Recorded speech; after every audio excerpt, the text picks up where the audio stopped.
तो देश में एसआईआर बहुत तेजी से हो रहा है। मल्लिकार्जुन खड़गे ने इस मुद्दे को सदन में उठाया। एसआईआर पर सरकार सदन में चर्चा करे। तो शीतकालीन सत्र का आज दूसरा दिन और आज भी विपक्ष ने इस मुद्दे को उठाया और विपक्ष लगातार मांग करी कि एसआईआर पर चर्चा होनी चाहिए। आखिर सरकार इस मुद्दे से क्यों नहीं चर्चा करना चाह रही है? एसआईआर के बीच 28 लोगों की मौत हो चुकी है।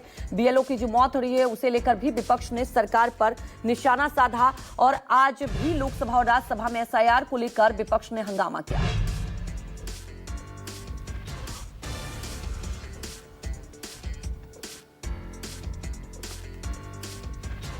तो सदन के लिए हर मुद्दा अहम है।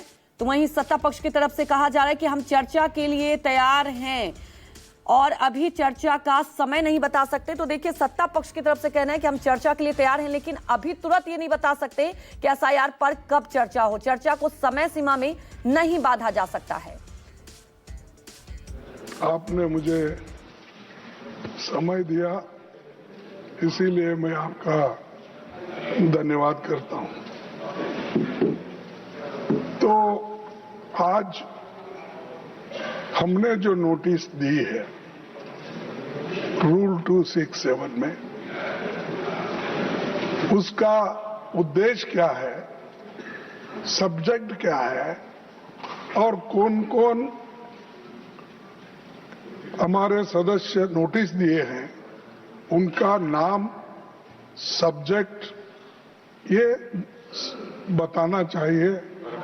ये परंपरा रही है। जैसा कि निचले हाउस में एडजर्नमेंट मोशन जब देते हैं तब भी ऐसा ही वहां पर किया जाता है और यहां पर भी किया जाता था।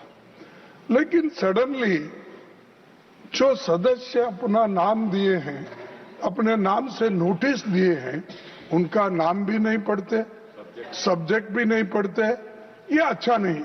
और आप साहब, मैं आपका I don't want to embarrass you because you have, today is the first day of working. See, you try to see everywhere. The earlier they used to see one side, only Nadda sahab. Now, sir, you are seeing only this table down, and you are not seeing us. What I have to see? You want me to see all the people in the world? Yeah. That I have to see? That's why. That I am not going to. 1 minute. That, I raised my hand. You are a very elderly senior leader.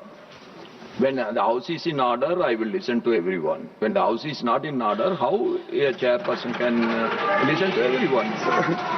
Sir, what to listen? You are speaking, I am listening now. No. You see, house order में लाना आपका काम है, सरकार का काम, हमारा नहीं। हम जो चीज नहीं, हम जो सब्जेक्ट आपके सामने रखते हैं। Yesterday you have raised some points. Immediately I asked the Parliamentary Affairs Minister to respond. He responded. He wants some time, but you are not agreeing. No, he evaded. Yes, sir. You allow us to. See, everybody, they are. We they should never. Yesterday, the Parliamentary Minister has never said. No. Please. SIR he is going fast, and nearly 12-13 people have died, and BYL 28 people have died.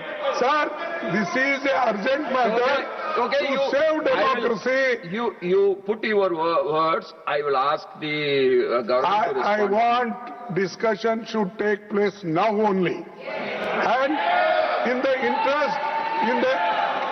interest of democracy, in the interest of citizens, in the interest of the country. Okay. Please, I request you, sir, please, you should allow. I will ask. You should allow for discussion. Our members are ready. We will definitely cooperate with you. And about 267, Rule 267. And as yesterday the Parliamentary Affairs Minister had said that we will come back. Today I am told by the Parliamentary Affairs Minister that very soon there is a meeting going to take place with the opposition leaders, and accordingly we will decide accordingly. That Parliamentary Affairs Minister will tell. Now the problem starts. Problem begins when you start questioning the time. everything cannot be mechanical. In parliamentary democracy, we have to engage in dialogue. We have to engage in discussion. There are many issues in the country. You should not undermine one issue and take up another issue. All the issues are important. All the issues are important. Government, ये देखिए sir, आप चुनाव नहीं जीत पाते हैं, जनता आपको विश्वास नहीं करते हैं, और आप जो है गुस्सा या सदन में निकालते हो, ये तो बिल्कुल ठीक नहीं है। लोकतंत्र में चुनाव का प्लेटफॉर्म जनता का बीच होता है। ये कल भी हमने रिक्वेस्ट किया है कि यह बिजनेस तैयार किया गया है, हम लोग चर्चा के लिए तैयार है, लेकिन एक बात तो हम लोग औपचारिक मिलना तो चाहिए। ये टाइम बताते कि अभी बताओ कब से होगा, ऐसा कोई तरीका नहीं होता है।